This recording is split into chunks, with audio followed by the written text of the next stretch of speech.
سامعین ناظرین، infection control society اس وقت ہیپیٹائٹس بی کے بارے میں آپ کو معلومات کچھ دینا چاہ رہی ہے۔ 2 مضمون آپ کی سماعت کے لیے پیش کیے جا چکے ہیں۔ اس کا آخری حصہ آپ کی سماعت کے لیے پیش کیا جا رہا ہے۔ جگر کی سوزش یعنی کہ جو انفلیمیشن ہوتی ہے 6 منتھ سے زائد عرصہ رہے، جسے کرونک ہیپیٹائٹس کہا جاتا ہے، تو علاج چند ادویات سے ممکن ہے جو کم از کم 2 سال تک بلا ناغہ استعمال کی جاتی ہیں۔ یہ جگر کی سوزش کو روکنے سمیت اس کے پھیلنے کے عمل کو بھی سست کرتی ہے، یعنی کہ جو انفیکشن ہے وہ بھی یعنی کہ سست ہو جاتا ہے۔ یہ ادویہ پاکستان میں، انڈیا میں، سری لنکا، بنگلہ دیش وغیرہ سب جگہ دستیاب ہیں، ہر جگہ دستیاب ہیں۔ اگر یہ وائرس جگر میں سوزش نہ کرے یعنی کرونک ہیپیٹائٹس نہ کرے، جو کہ ان ایکٹیو کیریئر اسٹیج کہلاتا ہے، تو علاج کی ضرورت نہیں ہے، مگر مریض بعض ٹیسٹوں کے ساتھ ڈاکٹر سے معائنہ کرواتے رہیں۔ اگر مریض جگر کی سوزش کی صورت میں ابتدا میں علاج نہ کروائیں تو یہ جگر کی سکڑنے اور کینسر کا باعث بن جاتا ہے، جس کا واحد علاج جگر کی پیوند کاری یعنی کہ لیور ٹرانسپلانٹیشن ہے۔ ایسے مریض خون کی الٹی یعنی کہ وومیٹنگ، پیٹ میں پانی کا بھرنا، پاؤں کی سوزش، غنودگی جیسے علامات یا پھر جگر کے کینسر کے ساتھ ڈاکٹر سے رجوع کرتے ہیں۔ لہذا صحت مند افراد بھی اسکریننگ ضرور کروائیں، اور اگر یہ وائرس خون میں موجود نہ ہو تو بھی ویکسین لگوائیں تاکہ اس جان لیوا بیماری سے بچا جا سکے۔ اس بیماری کے لیے بہتر طور پر ہر فرد کو اویئرنیس ہونی چاہیے، کیونکہ ہمارے جیسے ملکوں میں یہ بیماری بہت تیزی سے پھیل رہی ہے، اور اگر اویئرنیس نہیں ہے تو اس کے بچاؤ کے طریقے بھی استعمال نہیں کیے جا رہے ہیں، جس کی وجہ سے جو افراد ہیں بہت تیزی سے متاثر ہو جاتے ہیں اور بیماری کا شکار ہو جاتے ہیں۔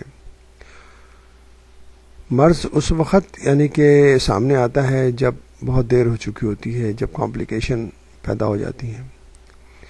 اس کے علاوہ ہمارے جیسے ملکوں میں، انڈیا، پاکستان، بنگلہ دیش اور بے شمار افراد جو ہیں میڈیا کے ذریعے یہ پروپوگیٹ کرتے ہیں کہ ان کے پاس ہیپیٹائٹس کا علاج موجود ہے،